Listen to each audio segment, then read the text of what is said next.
Vatsu et aujourd'hui, je vais vous emmener vers un autre monde qui est le monde de la mer.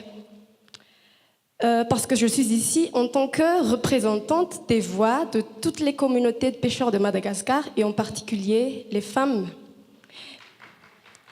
Mais avant de commencer mon speech et mon histoire et parler de ces femmes qui sont parfois oubliées et isolées, j'aimerais demander à l'audience de se lever juste pour 6 ou 7 secondes, s'il vous plaît. Et j'aimerais que nous fassions un petit jeu ensemble pour 7 secondes.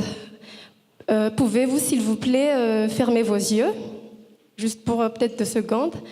Fermez vos yeux et imaginez que vous êtes en mer. Et il y a le bruit des vagues, le bruit du vent. Et tout à coup, vous faites la rencontre d'une pirogue traditionnelle avec une personne à l'intérieur. Je vous demande de vérifier de quelle couleur sont les vêtements de cette personne dans la pirogue, de cette personne en train de pêcher.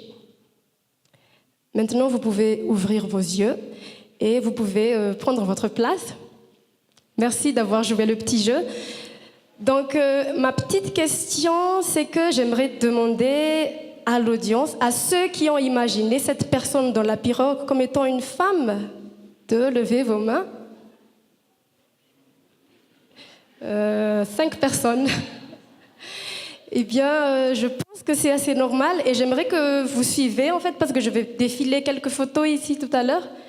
En fait, je comprends, c'est normal si vous avez pensé que c'était un homme. Parce que, comme vous voyez, je pense que les femmes ne seront pas aptes à transporter ni à pousser des pirogues de ce genre. Et souvent, en mer, il fait très chaud et souvent, il est mieux de se mettre en torse nu. Je ne pense pas qu'il soit possible pour les femmes de se mettre en torse nu. Ou est-ce que c'est possible? Pourquoi pas? Mais en fait, aujourd'hui, j'aimerais vous dire que c'est pas vrai, parce que les femmes peuvent également travailler pour la mer et pour la pêche. Et aujourd'hui, je vais changer cette image que nous avons vis-à-vis de la femme et de la mer. En vous racontant mon histoire et aussi comment est-ce que je suis arrivée à la tête d'un réseau national de communautés de pêcheurs dominées par des hommes et comment est-ce que je m'en sors avec ces hommes. Depuis 2015, je travaille pour un réseau qui s'appelle le MIAR, c'est le réseau des communautés de pêcheurs de Madagascar et qui est dominé par les hommes. Et MIAR a été créé en 2012, mais comme vous le voyez, je suis la seule femme parmi toutes ces personnes qui sont sur la photo. Et j'aimerais vous informer que les communautés de pêcheurs à Madagascar font partie des personnes les plus pauvres, les plus vulnérables au monde, mais surtout, ces personnes sont très isolées et qui est surtout dû au manque d'infrastructures routières de Madagascar. Mais pourtant, en côtoyant quotidiennement ces personnes, je peux vous dire que ce sont des personnes remarquables qui font des travaux extraordinaires pour la gestion des ressources marines du pays. Parce que c'est grâce à ces personnes et aux parties prenantes qui travaillent dans le domaine de la pêche que nos futures générations, nos enfants, nos petits-enfants et nos petits-enfants pourraient encore bénéficier des ressources de la mer. Donc ça, il ne faut pas oublier qu'il y a des gens au loin qui font des travaux extraordinaires. Mais malheureusement, ces efforts sont méconnus parce que ces personnes sont oubliées. Personne ne connaît ces gens et c'est la raison pour laquelle le réseau MIAR a été créé en 2012 pour sortir ces pêcheurs de leur petit cocon, de représenter leur voix au niveau national et international comme je fais aujourd'hui et de renforcer les capacités de ces personnes pour qu'ils puissent un jour devenir des pêcheurs leaders et des pêcheurs modèles au niveau national, au niveau de l'océan Indien et voire au niveau mondial.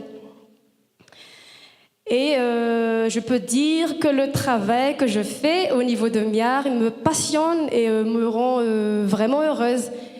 Mais si je me projette à il y a 5 ans ou 7 ans, je n'aurais jamais imaginé travailler pour la pêche. Parce que j'aurais pensé aussi que c'est un domaine pour les hommes. Et il y a des gens qui disent que les poissons, ça pue. Comment peut-on travailler pour la gestion des poissons? Donc, il y a 7 ans, j'aurais jamais imaginé. Et moi, j'aurais bien voulu devenir avocate. C'était ma carrière envisagée parce que j'étais toujours intéressée à tout ce qui a trait aux droits de l'homme, à la justice. Mais malheureusement, je ne sais pas pourquoi, mais j'ai échoué le concours de droit à l'université d'Antananarivo. Et donc, je suis tombée par accident dans le domaine de l'environnement parce que j'ai été sélectionnée en géographie, une filière que je n'appréciais pas particulièrement. Mais j'ai fini 7 ans d'études en géographie et à la longue, je remercie cette filière qui m'a ouvert plusieurs opportunités, comme travailler pour les communautés de pêcheurs de Madagascar. Mais je pense que le déclic, là où je suis tombée amoureuse des communautés de pêcheurs, c'était en 2015, lorsque, sur cette photo, j'ai été sélectionnée pour un programme des Nations Unies pour effectuer une recherche sur les stratégies à mettre en place pour la bonne gouvernance de la pêche à Madagascar. J'ai effectué cette recherche à l'université de British Columbia à Vancouver.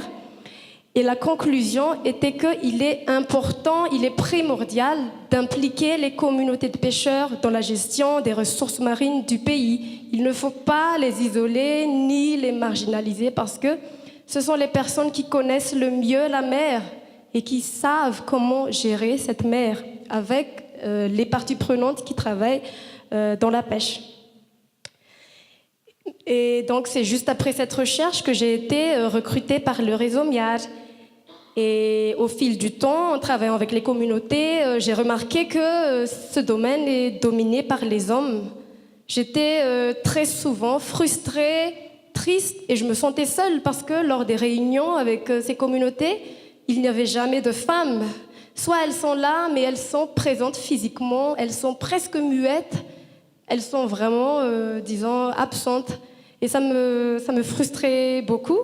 Sur cette photo, vous voyez 200 personnes. Donc, sur ces 200 personnes, il y a 9 femmes. Et je fais partie de ces 9. Et les prochaines photos vont le montrer également. On ne peut pas voir les cercles, mais j'ai encerclé le nombre de femmes. Et c'est toujours pareil. Les femmes sont 3 sur 200 personnes. Donc, c'est vraiment triste. Et j'ai pris l'initiative de discuter avec ces femmes pour comprendre pourquoi est-ce que vous ne parlez pas, pourquoi est-ce que vous avez peur. Et donc j'ai eu quelques réponses comme mon mari est jaloux, il ne veut pas que j'assiste à ces réunions, mon mari a peur que je délaisse les tâches ménagères et mes enfants si j'intègre des associations de conservation. Il y en a qui ont dit que les idées des hommes sont toujours meilleures que celles des femmes. Je ne sais pas si c'est vrai, mais ce qui m'a le plus attristée, c'est que pour ces femmes, c'est une habitude de ne pas dire et de laisser la parole aux hommes. Et en général, elles ont pensé que c'est quelque chose de culturel et qu'il faut juste laisser la place aux hommes. Mais aujourd'hui, à toutes les femmes pêcheurs qui vont regarder cette vidéo que nous allons traduire en malgache et partager à toutes les femmes pêcheurs, j'aimerais vous dire un petit secret que j'aimerais que vous gardiez et que vous appliquiez. En fait, ces hommes, du moins avec qui j'ai parlé, ne pensent pas du tout à ce que vous pensez, à ces préjugés. En fait, ces hommes veulent que vous vous affirmiez plus.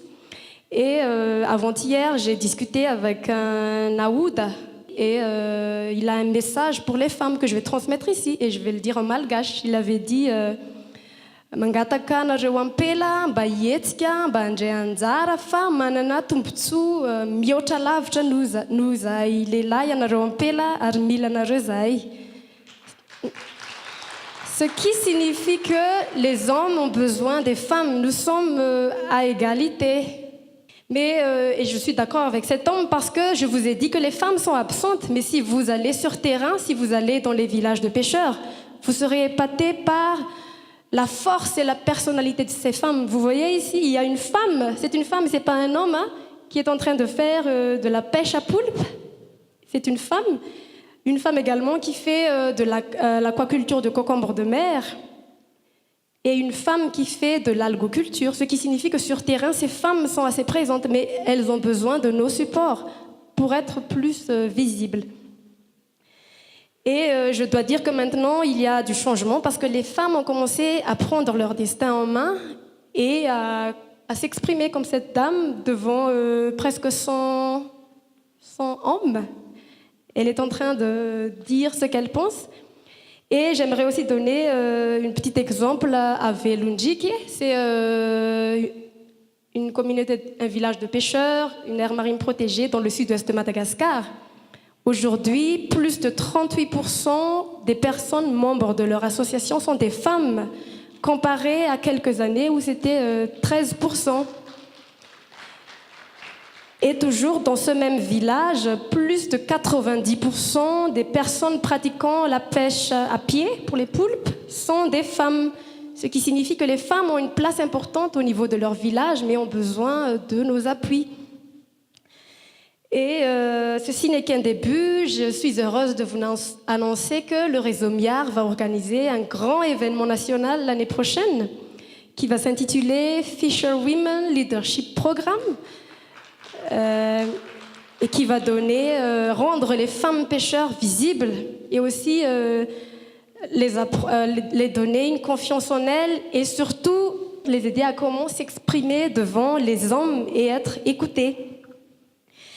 Mais mon point de vue personnel, c'est que la base, c'est l'éducation. C'est aider ces femmes dès leur enfance. Donc là, il y a une photo avec des petites filles dans les villages. Et pour moi, la base, c'est l'éducation. Pour conclure